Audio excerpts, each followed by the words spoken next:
Hello दोस्तों, आप सभी का स्वागत है आपका अपने यूट्यूब चैनल शिक्षालय में। तो दोस्तों, आज की इस वीडियो में मैं आप लोगों को क्लास 10 मैथ का दोस्तों मोस्ट इंपोर्टेंट वीवीए ऑब्जेक्टिव क्वेश्चन लेके आ चुका हूँ। जी हाँ दोस्तों, इस वीडियो में मैं दोस्तों आप लोगों को क्लास 10 को वीकली टेस्ट का जो आप लोग को 14 नवंबर के दिन एग्जाम होने वाला है उसका दोस्तों मोस्ट इंपोर्टेंट सब्जेक्टिव क्वेश्चन बता दूंगा। उससे पहले अगर आप इस चैनल पर नए चैनल को सब्सक्राइब नहीं किया तो सब्सक्राइब कर लीजिए और अपने दोस्तों के साथ ये वीडियो भी शेयर कर दीजिए ताकि उन्हें भी इस वीडियो का लाभ मिल सकेगा। तो चलिए आज की इस वीडियो को शुरू करते हैं। तो दोस्तों, पहला प्रश्न देख लीजिए। पहला प्रश्न है आप लोग का, आंधी आने से एक पेड़ टूट जाता है और टूटा हुआ भाग इस तरह मुड़ जाता है कि पेड़ का शिखर जमीन को छूने लगता है और इसके साथ दोस्तों 30 डिग्री का कोण बनाता है। पेड़ का पादबिंदु की दूरी जहां पेड़ का शिखर जमीन को छूता है 8 मीटर है, तो पेड़ की ऊंचाई ज्ञात करना है। तो इसको आप लोग इस प्रकार से बना लीजिएगा, एक डायग्राम दोस्तों एबीसी बना लीजिएगा। अब यहाँ पे दोस्तों 30 डिग्री का कोण यहाँ पे आप लोग को बना लीजिएगा। यहाँ ऐसा एक तो डायग्राम बना लीजिएगा। यहाँ पे ए बी सी मान लीजिएगा, यहाँ पे 30 डिग्री का कोण बना लीजिएगा और नीचे वाला 8 मीटर लिखा लीजिएगा। अब उसके बाद यहाँ पे आप लोग को बोला गया पेड़ की ऊंचाई, मतलब ये पेड़ दोस्तों इस प्रकार से आप लोग को क्या था, ये पेड़ दोस्तों इस प्रकार से आप लोग को सीधा ऐसे उठा हुआ था। यहाँ से दोस्तों टूट के ये नीचे गिर गया तो ये वाला ये एसी जो है हम लोग को टूटा हुआ भाग है और जो बाद बाकी पेड़ बचा ए बी, हम लोग को पेड़ की टोटल ऊंचाई ज्ञात करना है, यानी कि एसी भी निकालना है और ए बी भी निकालना है। तो एसी और ए बी किस प्रकार से निकलेगा देख लीजिए। सबसे पहले आप लोग चित्र इस प्रकार से बना लीजिएगा। यहाँ लिखना होगा, माना कि टूटा हुआ भाग एसी है। देख लीजिए, ये टूटा हुआ भाग एसी है और शेष भाग क्या है, ए बी है। तो हम लोग को दोनों निकालना होगा, एक बार ए बी भी निकालना होगा और एक बार एसी भी निकालना होगा। तो दोस्तों, सबसे पहले आप लोग को त्रिभुज एबीसी में लेना होगा। त्रिभुज आप लोग को इस प्रकार का था ए बी सी। यहाँ पे आप लोग को कितना है, 30 डिग्री था और नीचे वाला कितना था, 8 मीटर, इस प्रकार से था। तो 10 30 डिग्री बैठा लेते हैं। 10 30 डिग्री बराबर फॉर्मूला होता है tan थीटा बराबर पी बाई बी। तो पी होगा ए बी यहाँ और बी होगा कितना होगा नीचे वाला बी सी। तो A B by B C लिख देते हैं। 10 30 डिग्री का मान होता है 1/√3 ए बी और बी सी का मान है 8, तो ए बी 8 होगा। अगर इसको अगर हम लोग क्रॉस मल्टीप्लाई कर लेंगे तो ए बी √3 बराबर 8 के 8 आ जाएगा। तो ए बी बराबर, अब यहाँ पे 8√3 गुना है तो यहाँ भाग आ जाएगा, यानी कि ए बी का मान हुआ 8√3। तो हम लोग को चित्रों में इस प्रकार से दिया गया था, यहाँ पे ए बी सी, यानी कि ए बी का मान आया 8√3। अब हम लोग को एस सी भी निकालना है। तो एस सी निकालने के लिए फिर से हम लोग पुनः त्रिभुज एबीसी में लेंगे। अब हम लोग कोस 30 डिग्री बैठाएंगे। तो कोस 30 डिग्री बराबर बी सी बटा एस सी होता है फॉर्मूला। तो कोस 30 डिग्री का मान होता है √3/2 और बी सी का मान 8 और एस सी का तो मान निकालना है। तो क्रॉस मल्टीप्लाई कर देंगे, एस सी √3 बराबर 16, तो एस सी बराबर 16/√3। अब हम लोग को पेड़ की कुल ऊंचाई निकालना होगा, काहे कि आप लोग का पेड़ यहाँ पे ए बी सी, ये पेड़ ये जो टूटा हुआ भाग एसी है, तो यानी कि एसी भी हम लोग को एक प्रकार का लंबा सीधा पेड़ खड़ा हुआ था। तो एसी और ए बी दोनों को जोड़ना होगा। तो यहाँ पे पेड़ की कुल लंबाई बराबर ए बी प्लस एसी। तो ए बी का मान देख लीजिए, हम लोग को यहाँ पे आया था 8/√3। तो यहाँ हम लोग लिख लेते हैं 8/√3 और एसी का मान आया था 16/√3। तो 8/√3 और 16/√3 क्या करेंगे, दोनों को जोड़ करेंगे। तो दोनों √3 और √3 लोसो आ जाएगा। √3 ऊपर वाला 8 और 16 को जोड़ करेंगे, 8 + 16 हो जाएगा। 8 और 16 को जोड़ करने से 24/√3 होगा। तो याद रख लीजिए, कभी भी नीचे में रूट रहता है तो उसको हर परमीकरण किया जाता है। तो यहाँ पर √3 है, इसका हर परमीकरण करेंगे, ऊपर में भी √3 और नीचे में भी √3 से गुना करना पड़ता है। तो 24 और √3 गुना होगा 24√3 और 3 का 3 और 3 हो जाएगा, यानी कि 3 8 24 काट जाएगा तो 8√3 आएगा। यानी कि पेड़ की कुल ऊंचाई होगा, आप लोग का आंसर होगा 8√3 मीटर होगा। अगला क्वेश्चन देख लीजिए दोस्तों। अगला क्वेश्चन है, निम्नलिखित का मान ज्ञात करना है। आप इसको मान ज्ञात करना है, साइन 60 डिग्री गुना कोस 30 degree plus sign 30 degree into cos 60 degree, इसका मान निकालना है।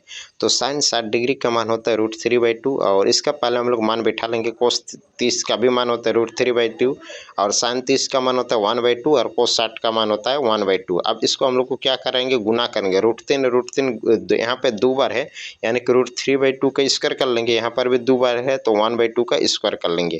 तो यहाँ हो जाएगा √3 का स्क्वायर करने से 3 आ जाएगा, 2 का स्क्वायर करने से 4 होगा, प्लस 1 का स्क्वायर करने से 1 होगा, 2 का स्क्वायर होने से 4।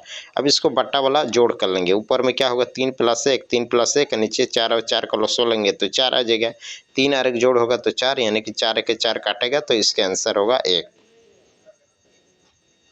अगला क्वेश्चन देख लीजिए दोस्तों। अगला क्वेश्चन है 2 tan square 45 degree plus cos इसका 30 डिग्री माइनस साइन इसका 60 डिग्री, इसका भी मान निकालना है। तो यहाँ पे 2 लिख देते हैं। tan 45 का मान होता है 1 प्लस cos 30 का मान होता है √3/2। यहाँ पे स्क्वायर है तो इसलिए यहाँ पे स्क्वायर कर देते हैं। साइन 60 का भी मान होता है √3/2, यहाँ पर भी स्क्वायर है तो स्क्वायर कर देते हैं। अब यहाँ पे देख लीजिए प्लस √3/2 और माइनस √3/2 काट गया और 2 गुना 1, 2 1 के गुना करने से आएगा आप लोग को 2 आंसर। नेक्स्ट क्वेश्चन देख लीजिए। नेक्स्ट क्वेश्चन है निम्नलिखित सर्वसमीकरणों को सिद्ध करना है जहां कौन व्यंजक परिभाषित है, इसका न्यूनकोण है, ये सब छोड़ दो। आप लोग को यहाँ पर क्वेश्चन देख लीजिए। क्वेश्चन इस प्रकार का है, cosec theta minus cot theta whole square बराबर 1 माइनस कोस थीटा बट्टा 1 प्लस कोस थीटा, इसको आप लोग को प्रूव करके ये वाला लाना है।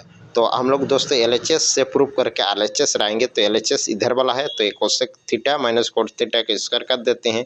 तो यहाँ पे आप लोग को इसको चेंज करना पड़ता है। कोसेक थीटा बराबर इसको चेंज करेंगे 1/sin थीटा में, और कोट थीटा बराबर फॉर्मूला होता है कोस थीटा बटा साइन थीटा। यहाँ पे स्क्वायर है तो इसको लगा देते हैं। उसके बाद देख लीजिए यहाँ पे क्या करेंगे, यहाँ पर भी साइन थीटा यहाँ पर भी साइन थीटा, दो जगह है तो साइन थीटा आप लोग का नीचे लोसो आ जाएगा और साइन थीटा एक साइन थीटा काटेगा तो ऊपर में एक आएगा, 1 माइनस कोस थीटा का स्क्वायर।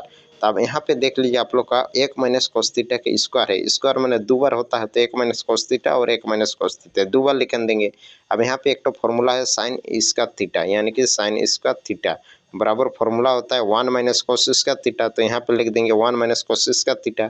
अब एक का स्क्वायर करने से कुछ फर्क नहीं पड़ेगा, काहे कि एक का इसका दोस्त एक ही होता है, तो एक फॉर्मूला में लाने के लिए एक का स्क्वायर कर दिए तो ऊपर वाला 1 minus cos theta 1 minus cos theta 2 बार लिख देंगे। तो अब यहाँ पे हम लोग एक का स्क्वायर कर देंगे माइनस कोस इसका थीटा। अब यहाँ पे हम लोग को फॉर्मूला हुआ a square minus b square, तो a square minus b square formula होता है ए प्लस बी और एक तो होता है ए माइनस बी। तो इसी फॉर्मूला में हम लोग बैठा लेंगे, एक बार कर देंगे 1 प्लस कोस थीटा और एक बार 1 माइनस कोस थीटा। आप देख लीजिए ये काटेगा तो हम लोग को क्या बचा, हम लोग को बचा 1 माइनस कोस थीटा बटा 1 प्लस कोस थीटा। तो यही तो हम लोग को प्रूव करना था 1 माइनस कोस थीटा बटा 1 प्लस कोस थीटा। आप लोग देख लीजिए 1 माइनस कोस थीटा बटा 1 प्लस कोस थीटा। तो इस प्रकार से आप लोग को इसको सॉल्यूशन करना होगा। अगला क्वेश्चन देख लीजिए दोस्तों। अगला क्वेश्चन है कोस ए बटा 1 plus sign a plus 1 plus sign ए बटा कोस ए बराबर 2 सेक ए, इसको आप लोग को हल करके लाना है। तो सबसे पहले हम लोग एलएचएस को हल करके 2 सेक ए लाएंगे। तो एलएचएस में हम लोग लिख देंगे कोस ए जो दिया है इसको आप लोग लिख देंगे और यहाँ पे इसको आप लोग को लिख लेते हैं। उसके बाद देख लीजिए कोस ए और 1 प्लस साइन ए इसको लोसो लेंगे तो कोस ए 1 प्लस साइन ए होगा। अब 1 प्लस साइन ए से इसको भाग देंगे तो ये वाला और 1 प्लस साइन ए काटेगा तो हम लोग को कोस ए बचेगा। अब कोस ए और ये ऊपर वाला का साथ गुना करेंगे तो कोस ए हो जाएगा, कोस स्क्वायर है प्लस 1 यहाँ पर कोस ए से इसको भाग देंगे तो कोस ए काट जाएगा तो ये वाला बचेगा। इसको ऊपर वाला का साथ गुना कर देंगे तो यहाँ ऊपर में भी 1 प्लस साइन ए है तो 1 प्लस साइन ए का स्क्वायर हो जाएगा। अब यहाँ पर लिख देंगे कोस स्क्वायर है, यहाँ पे 1 प्लस साइन ए का होल स्क्वायर, यानी कि ये आप लोग को फॉर्मूला हुआ ए प्लस बी का होल स्क्वायर। तो ए प्लस बी का होल स्क्वायर होता है a square plus 2ab plus b square. तो इस फॉर्मूला में हम लोग बैठा लेंगे तो आ जाएगा ए स्क्वायर मैंने एक का square plus 2ab 2 into 1 into sine a plus b square b मैंने साइन ए का स्क्वायर बटा जो है नीचे वाला सेम टू सेम लिख देंगे। उसके बाद यहाँ पे लिख देंगे कोस स्क्वायर है, अब यहाँ पे साइन स्क्वायर है लास्ट वाला है इसको सामने रखेंगे। अब एक का स्क्वायर करने से एक होगा और 2 साइन ए गुना होगा और नीचे वाला का सेम टू सेम उतारेंगे। अब हम लोग को फॉर्मूला होता है कोस स्क्वायर है प्लस साइन स्क्वायर है बराबर 1 होता है तो 1 लिख देंगे और यहाँ पर भी 1 है तो 1 लिख देंगे। 2 साइन ए यहाँ पर लिख देंगे और नीचे वाला हम लोग लिख देंगे। अब यहाँ पे देख लीजिए 1 और 1 जोड़ करेंगे देंगे तो 2 होगा प्लस 2 साइन ए, यहाँ पे जैसे का तैसा ही उतार देंगे। अब दोनों में 2 है, यहाँ पर भी 2 है यहाँ पर भी 2 है तो 2 हम लोग को कॉमन आ जाएगा, 2 कॉमन आ जाएगा तो यहाँ पे हो जाएगा 2 1 2 1 प्लस 2 तो बाहर निकला तो यहाँ साइन ए हो जाएगा। अब यहाँ पे 1 प्लस साइन ए 1 प्लस साइन ए काट गया तो 2 बटा कोस ए हुआ, यानी कि 2 बटा कोस ए। तो 2 बाई कोस ए को इसको हम लोग लिख सकते हैं 2 गुना 1 बटा कोस ए।